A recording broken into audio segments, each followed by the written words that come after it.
हंस और मूर्ख कछुआ। बहुत समय पहले की बात है। एक जंगल में एक बहुत बड़ा तालाब था। उस तालाब में एक कछुआ और दो हंस रहते थे। वे तीनों बहुत अच्छे दोस्त थे। एक बार बहुत तेज गर्मी पड़ी, जिसकी वजह से तालाब सूखने लगा।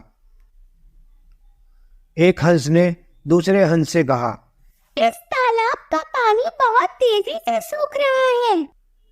अब यह तालाब हमारे रहने लायक नहीं रहा। चलो कहीं और दूसरा तालाब ढूंढते हैं। थोड़ी देर उड़ने के बाद उन्हें पानी से भरा एक तालाब दिखाई दिया। वो दोनों बहुत खुश हुए और अपने दोस्त कछुए को लेने के लिए गए।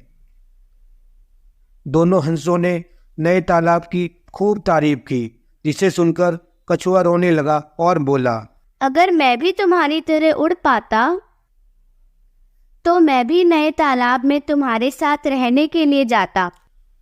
कछुए की बात सुनकर दोनों हंस बहुत उदास हो गए और उन्होंने निश्चय किया कि चाहे कुछ भी हो जाए, वो कछुए को अपने साथ लेकर जाएंगे।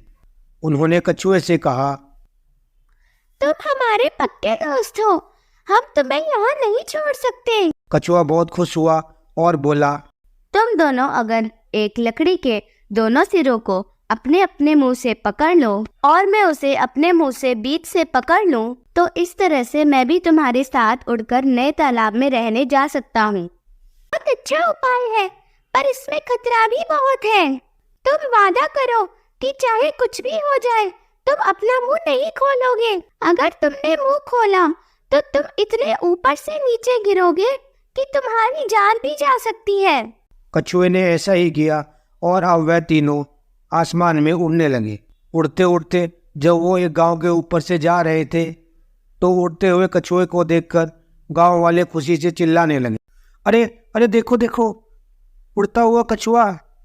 वो दोनों हंस कितने बुद्धिमान हैं। हंसों की तारीफ सुनकर कछुए को बहुत गुस्सा आता है और वह भूल जाता है कि उसे अपना मुंह बंद रखना है। और जैसे ही कुछ बोलने के लिए मुंह खोलता है, तुरंत उसके मुंह से लकड़ी छूट जाती है और वह तेजी से जमीन की तरफ गिरने लगता है और इतनी ऊंचाई से जमीन पर गिरकर उसकी मृत्यु हो जाती है। मॉरल: बिना वजह और बिना मतलब के कुछ नहीं बोलना चाहिए।